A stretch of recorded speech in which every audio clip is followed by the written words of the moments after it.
இப்போ இந்த எல்லாளன் திரைப்படம் அதுக்கான முயற்சிகளில் தான் நீங்கள் போகிறீங்க.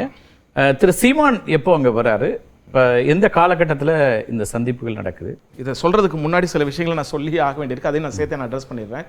ஏன்னா உங்களுக்கு இன்னைக்கு இருக்க சீமானை வச்சு தான் நீங்கள்லாம் பேசுகிறீங்க. இந்த நீங்கள் மீன்ஸ் நான் குறிப்பிட்ட இந்த ஊடகங்களாகட்டும் சரி, பொதுமக்களாகட்டும் சரி, அவருடைய சீமானுடைய கட்சியினர்கள், தொண்டர்கள், அதற்கு எதிர்த்து களமாடக்கூடியவங்களும் இன்னைக்கு இருக்க சீமானை வச்சே பார்க்குறீங்க. 2008 சீமான் என்பவர் ஒரு தோல்வி பட இயக்குனர். சினிமாவில் வந்து பெருசாக சாதிக்க முடியாத ஒரு சராசரியான ஒரு இயக்குனர்.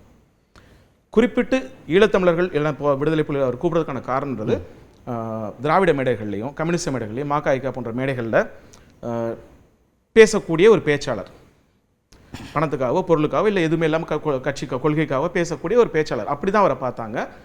அப்படி அவர் அங்கே கூப்பிட்டு அழைத்து அங்கே உள்ள மக்களுக்கும் அங்கே உள்ள நடக்கிற விஷயங்களையும் புரிஞ்சு தெரிஞ்சு இங்கே வந்து அடுத்த கட்டத்துக்கு கொண்டு போகணும் பேச்சின் மூலிமா. அங்கே என்ன நடக்குது அதை இங்கே வந்து சொல்லுங்கள்.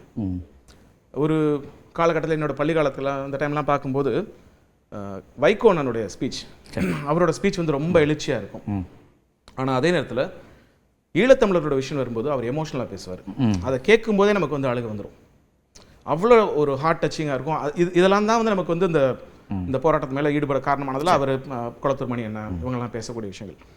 அது ஒரு கட்டத்தில் வந்து அப்படியே கொஞ்சம் கொஞ்சமாக அவங்களுக்கு வயசாகி போய் அவங்களுடைய அந்த வீச்சுன்றது குறையும் போது ஒருத்தர் அடுத்த கட்டத்துக்கு கொண்டு போகிறதுக்கு தேவைன்னு போது அந்த டைமில் சரியான ஒரு பர்சனாக சீமான் இருந்தார். அப்படி தான் அவரையும் பார்த்தாங்க. It's a kind of a propaganda person, ஒரு பேச்சாளர்.